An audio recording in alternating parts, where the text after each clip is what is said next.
Hello, I'm Jodi Friedman with Intentional Healings. I give a show where I interview inspirational guests, and today with me, I have this amazing lady. Look how excited she is. I'm so excited.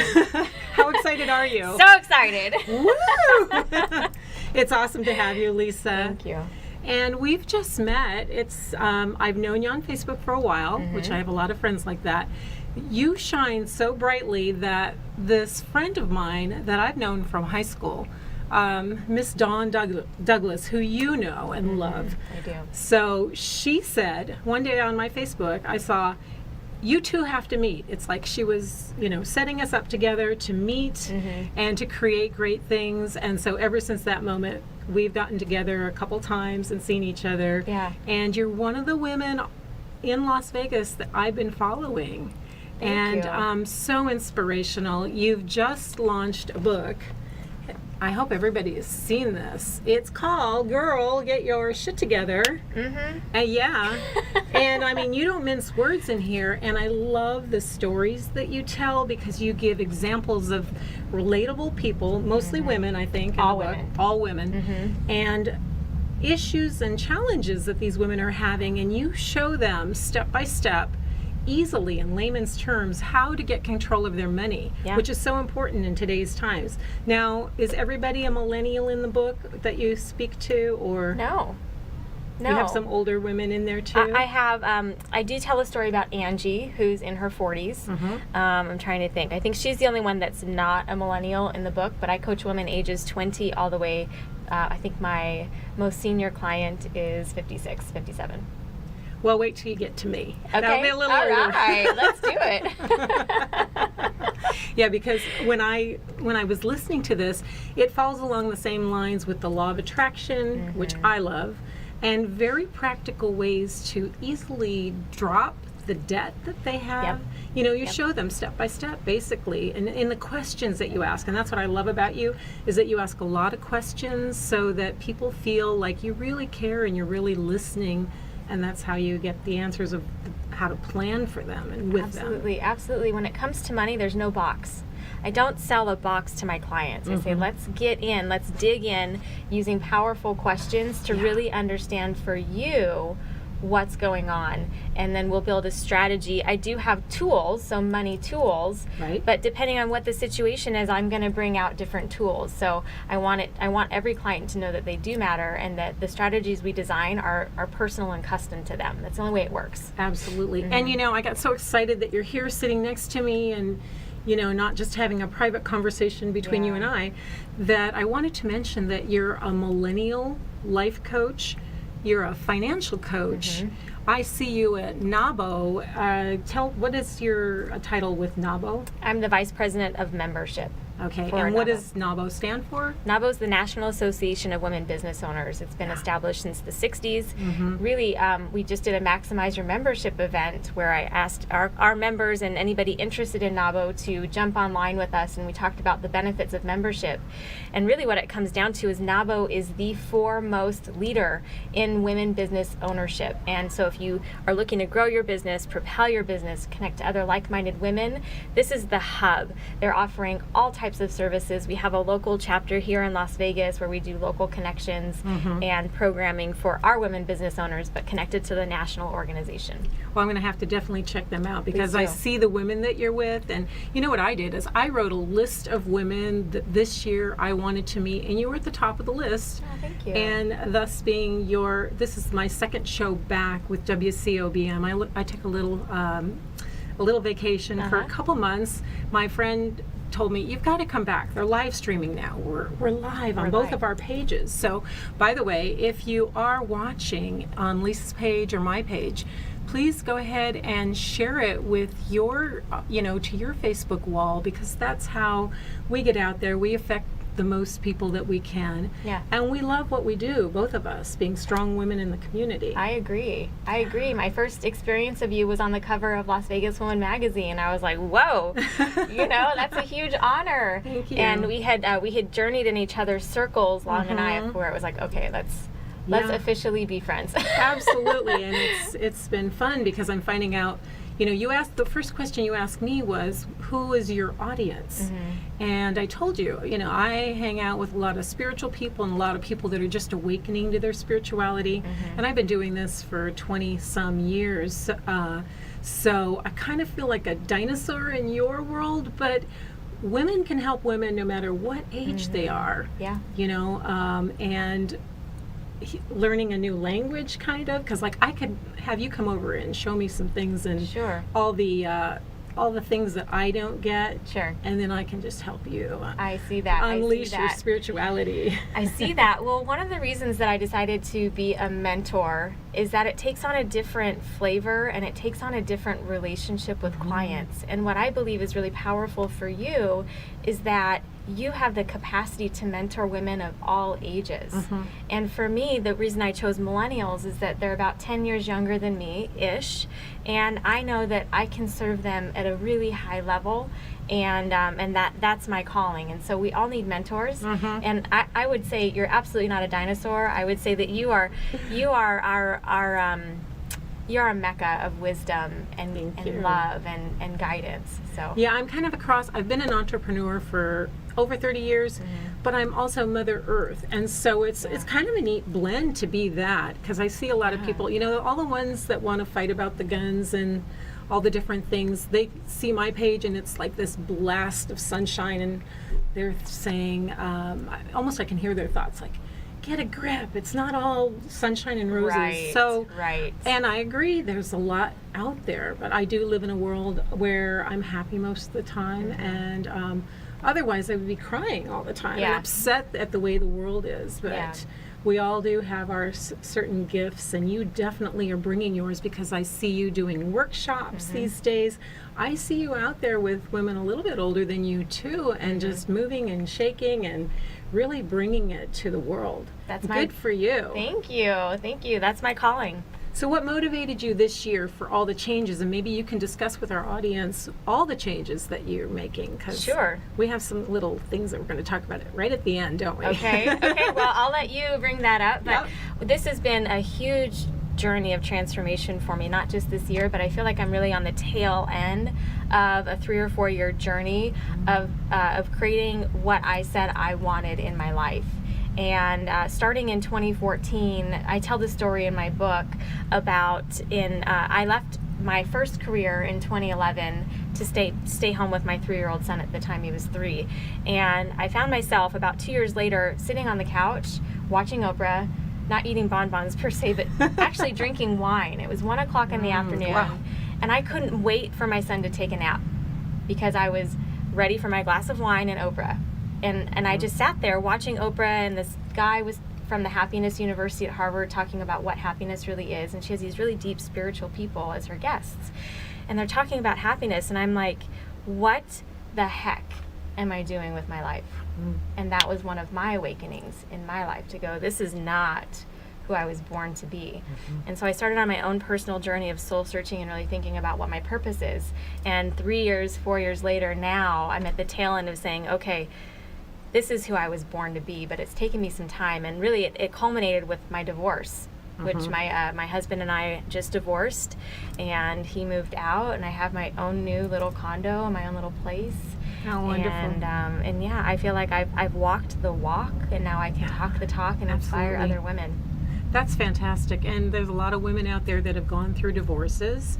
And, you know, even though it may not be easy in the beginning or even in the middle of actually making the decision to do that, but then, you know, once the smoke is cleared and you've settled down, then everything can take a whole different tack to it, because you're really, it's almost like you're reinventing yourself. I have completely done that, and I've never felt more myself ever in my life. Well, you're very natural to be with. I mean, that's what I got when I met you. I felt like it's very easy to talk to you, and very easy to, I think it's so funny, because a lot of times I'll just meet somebody and they will be telling me their problems within 2 or 3 minutes of meeting. Yeah. I almost felt the reverse, like I could tell you anything, because you just have that grounded sense of, I know who I am, and whoever you are is safe with me. Absolutely. And that really makes for a good life coach, and for somebody who, we have to trust you if you're going to be working with our money. Yeah. Yep. I think trust is huge, confidential, confidence, and understanding that this is a judgment-free zone. I'm not here to judge you. I'm here to help and support you. Because I'm sure And you see anybody. a lot of women then who maybe have mismanaged their finances, are in debt. They probably come to you a little bit embarrassed, I would imagine. Sure. And then you have to make them realize that they're not the only one and that there is a way out. So what would you tell somebody who's sitting with you, say for the first time, and is a little scared and intimidated and doesn't really want to admit all the things that maybe they've done? Well, the first thing that we do is always establish rapport. And so I usually offer my clients what I call a strategy session. So, But before that even, I say, let's schedule a free call and just see if we're a fit. There's no pressure here. And what I find with women is that we don't talk about money to anyone. And we have a very hard time understanding what's really going on for ourselves because it's so close to us. And so I just open up with a conversation of, you tell me what's going on. I let them open up with a conversation, and from there usually we'll talk about some of their frustrations, we'll talk about their concerns, and then I'll understand if I can help them or not, because I tell them, and I'll tell anybody, like, I'm here to help you. I'm not here just to take your money. I really am committed to transforming your life, and hopefully they'll feel enough trust to take it to the next step. And so I just baby step it with clients to say, you let me know what you're comfortable with, and we'll take it from there. Well, that's fantastic. When I was reading your book, another thing that impressed me was that you have exercises with questions at the end of each exercise. And so a person can really just sit down in the privacy of their home after they read the chapter, then they can write the things that they've been doing that maybe need some changing. And I would think that the process of going through that chapter by chapter would help a person realize, she's written this not just for me. There's other women out there who also have had some missteps in their financial life. Absolutely. And they don't have to, I would think that by the time they get to the end of the book, they might feel that they're not so bad after all. They're not. And this is one thing that I tell women, and everybody in general with our money. We tend to overinflate how big a problem really is. And so debt is a good example of that, where no matter how much debt you have, you always think it's going to be the end of the world because it's your situation and it's incongruent for you. Nobody likes being in debt, really. And what it comes down to is I'll speak with a client and I'll look at their finances, and I do have that perspective to say, one, we can do something about this. We can fix this. And two, compared to other people, it is not as bad as I've seen it, and that will, okay, I'm not alone anymore. I get that I can handle this, and it could be a lot worse. That's fabulous.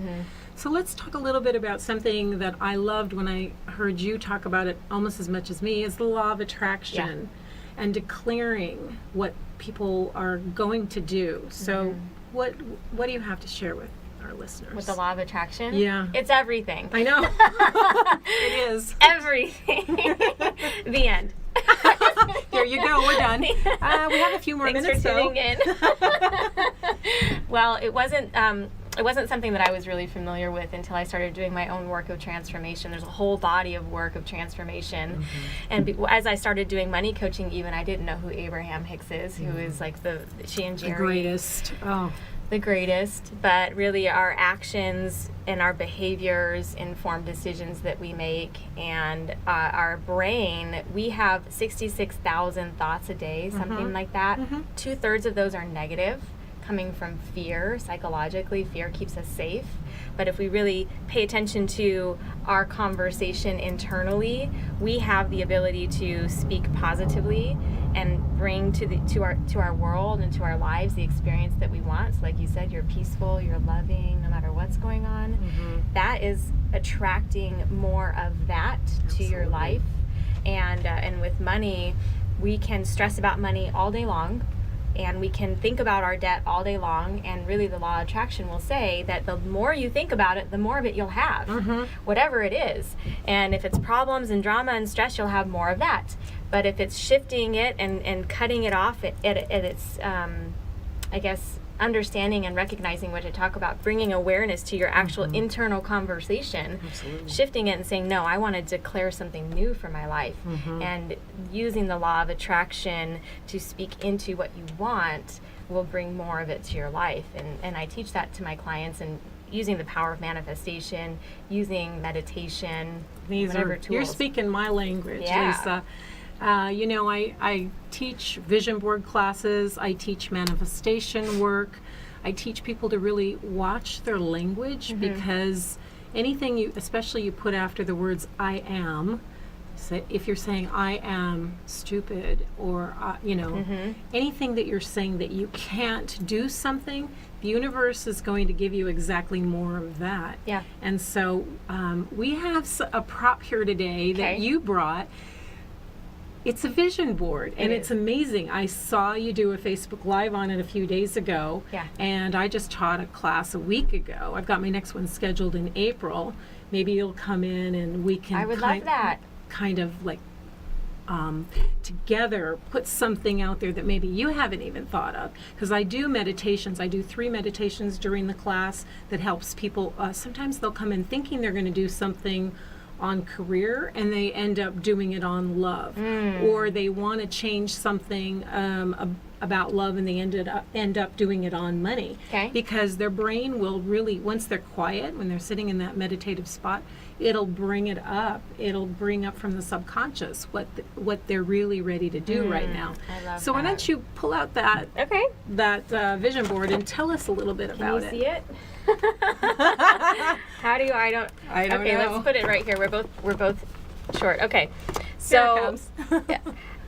I believe, I really believe, and I didn't believe it initially, but I believe it because I've seen it show up in my life over and over again, the power of manifestation. And vision boards, what I believe is that the more specific you can be, the better about what you're specifically attracting into your life. So you have to declare to the universe. It doesn't matter if you believe in God or Krishna or Buddha. I mean, there are all kinds of spiritual, amazing, wonderful Jesus leaders in the world, but you call to your higher power in the universe and you say, I want this specifically. And a vision board is a great way to put, people learn in different ways, so to put pictures and thoughts together. And the one thing I talk about on my Facebook Live is where your finger is right there on the O, is on the, I did a vision board in 2014 that had a picture of Oprah. And so it wasn't specific necessarily, but I made a declaration. I said, I want to be like Oprah. I want to have a following. I want to inspire people to take action. She's been a leader for me. And so I put her on my vision board, and I look at her all the time. And then when I created this vision board last year in 2017, I put specifically Oprah Magazine. So I got more specific about how that was going to show up. And then there's a picture of a woman reading a book, and I was like, that's me reading my book. That I'm going to have a book. And by the end of last year, I had my book by December of 2017. And in July, I am going to be in Oprah Magazine. That is amazing. I know. Like little girl scream. That's beautiful. I didn't know how it was going to happen. I wasn't attached, and that's the other part, is you can't be attached to how specifically it happens. So I had a gal call me, and she said, I'm so-and-so from this media group that we're doing this opportunity to be in Oprah. And I was like, okay. And what would you like to come out of that? Well, I think that for attracting clients in particular, my real goal is to help clients. And so I think having the legitimacy of being in a national magazine will, when clients look me up, they research me online, that they'll say, okay, this woman knows what she's doing. She's got a book. She's been in national publications. I think reputability is important. Definitely credibility Absolutely. is going to be off the charts, as if it isn't good enough right now, but it'll just actually lend to more and more for you. That's exciting. Yeah. So have you ever done a vision board on love? I haven't. I have not. However, you have found someone recently. How did you, do you want to share about that? Sure. Well, similar to Law of Attraction, I was on an airplane, so I was really in the question, this is really personal, but I think you'll all like it's very juicy details. I love it. That's why I asked it. I was on a plane coming home from Tampa in August of 2017, so about, 6-8 months ago. And I was in the question about what to do with my marriage. And I was like, I don't know what to do, but I believe that probably the right thing to do right now is separate. And so I wrote, Abraham teaches focus wheels, and I did a focus wheel on the man that I want in my life. And in the center of the wheel, I wrote him, not knowing who it was going to be. Right. But then I wrote all of the qualities around that circle that I was looking for in a partner. And I really meditated on it, and the whole flight, it was a 5-hour flight, I was thinking about who is this person going to be in my life. And I realized that it was time for me to move on in my relationship. And so I went home and had the necessary conversations, and it was very, very difficult, very challenging. But once I did those things responsibly, I still began to think about who is this man that I want in my life. And a childhood friend of mine sent me a Facebook message. And he was like, hey, how are you? And I hadn't talked to him in 20 years. Wow. So we just started talking, and the more I got to know him and the more we started sharing, I realized this is the guy that I said I want. Wow. And so you haven't seen him, and now all of a sudden, so how long has it been? About a month or? Since we've been dating? Yeah. It's been about 5 months. Oh, it's been 5 months. Oh, yeah. You kept it a little bit on the We kept it a for a little secret, bit. yeah. I gotcha. Yeah. Because I've just started seeing it on Facebook. Yeah. And I wanted all the juicy details.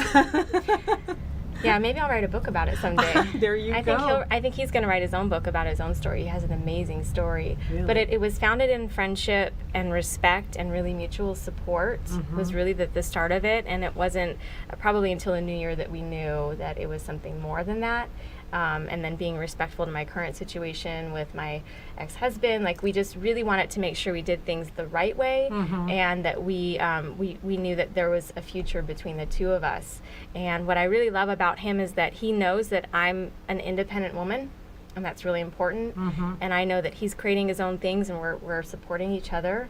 But I really like the guy. Wonderful. Yeah. Oh, how wonderful. Yeah, I called it love, but it's whatever it is. I love him too, Yeah, but I like great. him. Well, that is so important in a relationship. And, I think you've done all the things right from what it sounds like. For being as young and beautiful and passionate about what you do, to also bring in a relationship now where you can stand in your truth and be who you are and not have everything, fall apart with another partner. Because when you're in that early stages, you're learning about each other. And I think sometimes it's kind of easy to let go of some of the things that are important to you. But standing strong and making room for him at the same time of doing what you do. Yeah. Because women need you. Thank you. Yeah. Thank you. Yeah, and I'm gonna follow you around a little bit, if Okay. that's all right with you. Yeah, I'll be come your on. shadow. Let's do it. Your mama shadow. Let's do it. No, you're my sister. All Talk right. about mom. Yeah, All right. no, we're sisters. Let's do it together. I think women need you just as much. Thank you. Yeah. Well, I got on a platform of One World Healing, and I'm going to be creating that with people all over the world, like little pods of light that start connecting with each other and standing strong, so that the things that we're right on the precipice of change. Can you feel it like I can? It's so palpable. It is. It's so strong. It's been coming for a long time. I mean, I've been holding space since the 90s with healing work when it wasn't acceptable, where people weren't talking about it. And now it was too woo-woo. everybody's awakening, and there is no spiritual bypass. We have to go through and look at life and what is happening, and then we have choices to make. We can speak negativity into it, or we can really get together and support each other and do Yeah. something about it, which I think is what women like you and I are doing. I agree. One of my mentors, Sylvia Badowski, I've studied with her for years and years, and she really believes this, and I do as well, that women are going to join collectively to heal the world. Absolutely. That we come from love and compassion, and when we join in sisterhood, we're unstoppable. We are unstoppable, sister. Now tell the audience, where can they reach you? How can they find you? Oh, sure. Well, right here on Facebook. I'm very active on Facebook. I'm getting to capacity on my personal page, which is where this is being shared. So you can join me on my business page, which is facebook.com/moneycoachc. Same thing on Twitter. Instagram is my personal page. It's Lisa Chastain 4, so you'll find more personal stuff there. But then my own website will keep you connected to me, and that's lisachastain.com. So I've branded as myself. My company name's different, but you can find me. Just type in Lisa Chastain Money Coach to Google, and I'll be there. Get the book. It's good stuff. It's good stuff. And call her. Call me. Thanks, guys.